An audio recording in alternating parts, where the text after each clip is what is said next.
મિત્રો, જે દરેક વિદ્યાર્થી પોતાની કારકિર્દી પસંદ કેવી રીતે કરવી તે અંગે મૂંઝવણ અનુભવતો હોય છે.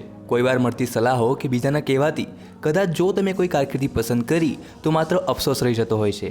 એવામાં જો તમે CA અને MBA જો પ્રોફેશનલ કોર્સિસને લઈને કન્ફ્યુઝ છો કે કયો કોર્સ તમારા માટે શ્રેષ્ઠ છે તો તમે બિલકુલ રાઈટ ટ્રેક પર છો. આજે આપણે આ વિડીયોમાં CA અને MBA આ બંને કોર્સની પ્રોપર સ્પેસિફિકેશન્સ જાણીશું, જેથી which one is better for you જે તમે સરળતાથી ફાઇન્ડ આઉટ કરી શકો છો.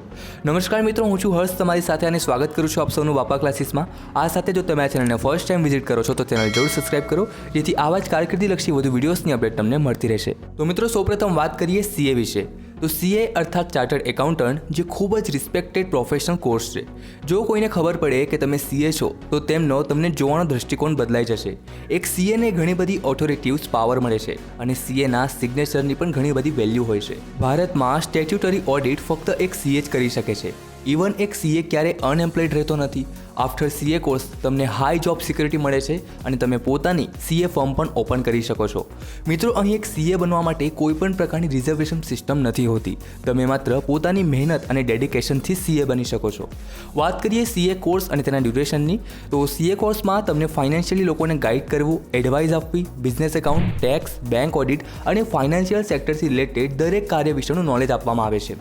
વાત કરીએ CA કોર્સના ડ્યુરેશનની, તો મિત્રો ધોરણ 12 પછી તમે CAનો કોર્સ ડાયરેક્ટ કરી શકો છો, જ્યાં તમને CA એક્ઝામિનેશનના 3 સ્ટેજ ક્લિયર કરવા પડશે. ફર્સ્ટ છે CA ફાઉન્ડેશન એક્ઝામ, સેકન્ડ છે CA ઇન્ટરમીડિયેટ એક્ઝામ અને થર્ડ છે CA final exam. CA intermediate એક્ઝામને ક્લિયર કર્યા બાદ તમને 2 વર્ષની આર્ટિકલશીપ અર્થાત કોઈપણ CA ફર્મમાં પ્રેક્ટિકલી ટ્રેનિંગ કરવાની હોય છે, જેની તમને સ્ટાઇપેન્ડ સ્વરૂપે સેલેરી પણ મળશે. હવે જો તમે આ એક્ઝામિનેશનના 3 સ્ટેજને ટાઈમ ટુ ટાઈમ ક્લિયર કરી લેવશો તો લગભગ 4 થી 4.5 વર્ષમાં તમે CA બની જશો. પણ હા, આ કોર્સની ડ્યુરેશન એ ટોટલી તમારા પર ડિપેન્ડ કરે છે કે તમે કઈ એક્ઝામને કયા અટેમ્પમાં ક્લિયર કરો છો. હવે MBA વિશે વાત કરીએ, તો મિત્રો MBA અર્થાત માસ્ટર ઓફ બિઝનેસ એડમિનિસ્ટ્રેશન જે 2 વર્ષનો એક પ્રોફેશનલ માસ્ટર ડિગ્રી કોર્સ છે.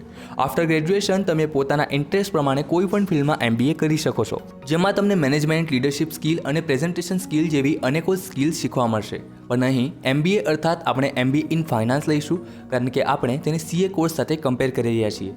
તો મિત્રો, MBA કરવા માટે તમને ગ્રેજ્યુએશનના 3 વર્ષ અને MBAના 2 વર્ષ એમ ધોરણ 12 પછી પૂરા 5 વર્ષનો સમય લાગશે.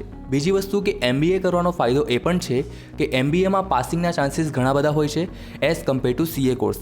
90%થી પણ વધારે વિદ્યાર્થીઓ MBA પાસ આઉટ થઈ જાય છે. But yes, one thing is that કે અહીં MBA ફક્ત પાસ આઉટ જ થવું મહત્વનું નથી, પરંતુ તમે MBA કઈ કોલેજ કે યુનિવર્સિટીમાંથી કરો છો તે ઘણું ઇમ્પોર્ટન્ટ છે.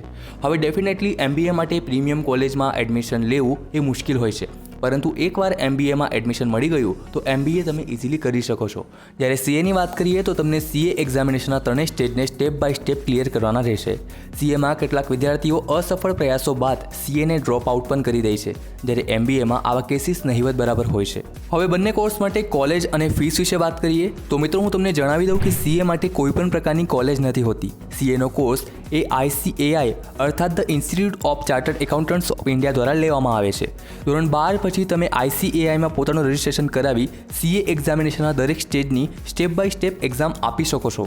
CA એક્ઝામને પ્રિપરેશન માટે તમે કોચિંગ જોઈન કરી શકો છો અથવા તો સેલ્ફ સ્ટડી પણ કરી શકો છો. વાત કરીએ ફીસની, તો CA રજિસ્ટ્રેશન અને તેની એક્ઝામ ફી માટે તમને લગભગ 50 થી 60 હજારનો ખર્ચ થશે. બાકી જો તમે કોચિંગ કરશો તો તેની ફીસ એ તમારા કોચિંગ ઇન્સ્ટિટ્યૂટ પર ડિપેન્ડ કરશે. હવે વાત કરીએ MBAની, તો મિત્રો તમે રેગ્યુલર કે ડિસ્ટન્સ દ્વારા કોઈ પણ કોલેજથી MBA કરી શકો છો. ઇવન તમે ઓનલાઈન પણ MBA કરી શકો છો. જો તમે ઓનલાઈન MBA કરવા માંગો છો તો પ્લીઝ મેક શ્યોર કે તમે એક યોગ્ય યુનિવર્સિટીથી જ MBA કરો. બાકી MBA માટે ફીસની વાત કરીએ તો એ 25,000 રૂપિયાથી શરૂ થઈ લાખો રૂપિયામાં હોય છે. જો બંને કોર્સની સેલેરી વિશે વાત કરીએ તો જો તમે એક ફ્રેશર CA છો તેમ છતાં તમને એવરેજ 8 થી 10 લાખ રૂપિયાનું પેકેજ ઇઝીલી મળી જશે, જ્યારે MBA વાળા સ્ટુડન્ટ એઝ અ ફ્રેશર તરીકે 4 થી 6 લાખ રૂપિયા પર એનમ મેળવી શકે છે. પરંતુ જો તમે એક પ્રીમિયમ કોલેજમાંથી MBA કર્યું હોય તો તમારું પેકેજ એ 10 કે 10 લાખ કરતાં પણ વધારે હોઈ શકે છે.